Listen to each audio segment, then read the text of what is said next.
your Yes, last. Vern, I have the opportunity to ask the last question tonight. So as I've been listening to this presentation, and this is such good information, and I've just learned quite a bit. I'm just wondering, how do I know when I have an open and vibrant network? What are the signs? Well, the biggest sign, one of the biggest signs is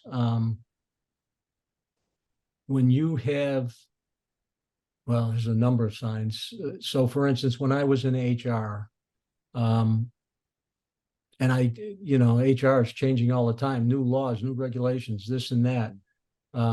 When I had a problem, I immediately emailed, reached out to 10 or 12 of my other HR professionals, and they helped me, and obviously I would help them back. I knew they were there all of the time for me. I know there are people I'll give you another example.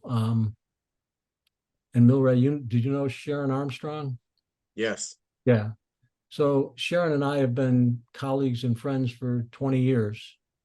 I moved to Naples, and she said, I know someone who has a place in Naples, and you ought to meet Jeff. She says, I know the two of you would get along.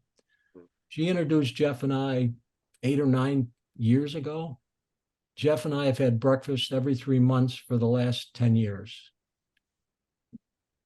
Jeff, I used one of the contacts count skills with Jeff when he said, so what's new with you? And I said, I have to tell you about this new client I have at the World Bank. And I told him about Cello and what his dream was about building an educational institution in Kenya. Well, guess what? In Jeff's network, he knows a guy named Richard who's doing the same thing in South Africa. And we connected the two of those people together, and they helped each other. Both helped create, build the dreams that they wanted to.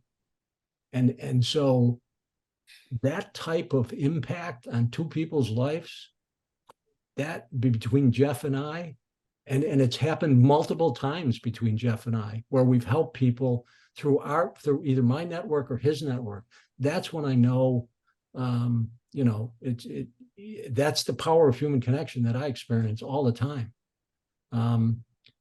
Because of the relationships I've built over time, using the contacts count skills.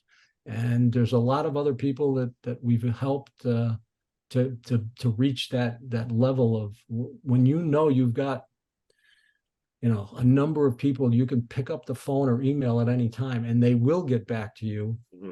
And if they can help you, they will. If they can't, they'll get back to you and say, geez, I'd like to help you, but I don't know anything there. That's fine. But you know that they've got your back at all times, and you've got theirs. Yeah. That's what that mutually beneficial trust-based relationship is all about. Yes. We refer to those people in your network as advocates. And the more advocates you can have in your network advocating for you, sending you opportunities, informing you, helping you solve problems, giving you suggestions, the more of those people you have, it just impacts your life in so many different ways.